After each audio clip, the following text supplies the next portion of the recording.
नमस्कार, शुभ बिहानी साथीभाइहरूलाई नमस्कार। मैले आज एउटा मर्सिडिजको एक्ट्रस गाडीमा रहेको ब्लुटुथ कसरी कनेक्ट गर्ने भनेर सानो छोटो मिठो भिडियो ल्याएको छु। सायद मनपर्छ होला म जस्तै साथीभाइलाई नआएको साथीभाइलाई। सर्वप्रथम तपाईँले अब ब्लुटुथ अन गर्नु पर्यो।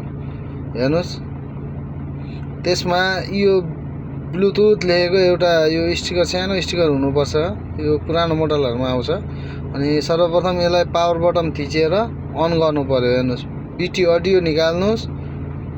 त्यसपछि गएर सर्च बटनमा थिचेर बिटी अडियो आउनेछ। हेर्नुहोस्, बिटी अडियो आयो।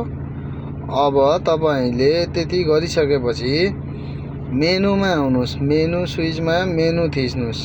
मेनु स्विचमा हेर्नुहोस्, मेनु स्विच भेट्यो। मेनु स्विचमा अब थिचेर बिटी प्योर आउनु पर्यो। हेर्नुहोस् है, टिपी1 त्यही हो मेनु स्विच, यही हो।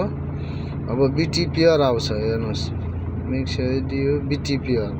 अब बिटी प्योर आइसकेपछि तपाईँले भोल्युम बटन एक स्टेप घटाइदिनु पर्यो। भोल्युम बटन हेर्नुहोस्, बिटी एक्जिट आउनु पर्यो। अनि त्यसपछि तपाईँले यो सर्च बटनको माथिको बटन थिचेर एकचोटि थिचेर फेरि लङ टाइम प्रेस गर्नुहोस्। त्यसपछि आउनेछ यस्तो, यो पासवर्ड माग्छ। पासवर्ड तपाईँले अब 1 2 3 4 थिचेर यो फेरि एकचोटि लङ प्रेस गरी एकचोटि थिचेर फेरि तपाईँको फेरि डबल लङ प्रेस गरिसकेपछि एउटा आवाज आउनेछ। त्यसपछि तपाईँले अब ब्लुटुथ आफ्नो मोबाइलको ब्लुटुथ अन गरेर हेर्नुहोस्, ब्लुटुथ अन गरेर अब यहाँनिर MB bluetooth Mercedes Benz bluetooth MB ब्लुटुथलाई सेलेक्ट गर्नुहोस्। अनि सिलेक्ट गरेपछि अब तपाईँले त्यहाँ पासवर्ड हान्नुपर्ने हुन्छ। जस्तो त्यहाँ 1 2 3 4वटा 0 हान्नु पर्यो। कनेक्ट गरिदिएपछि अब तपाईँको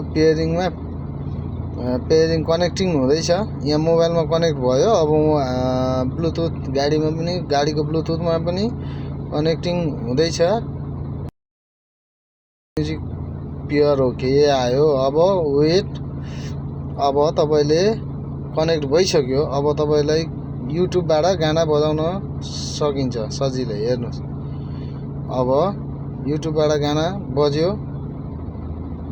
अब तपाईँले मजाले गाना सुन्न सक्नुहुन्छ। अनि भोल्युम तपाईँले अब त्यहाँ छुइराख्नु पर्दैन, स्ट्रिङबाटै भोल्युम घटाउन बढाउन मिल्छ। हेर्नुहोस्, घट्यो। मैले माइनस बटन थिचेको थिएँ। अब प्लस बटन थिचेर देखाउँदैछु। अब प्लसमा तपाईँको भोल्युम बढ्यो 14 15।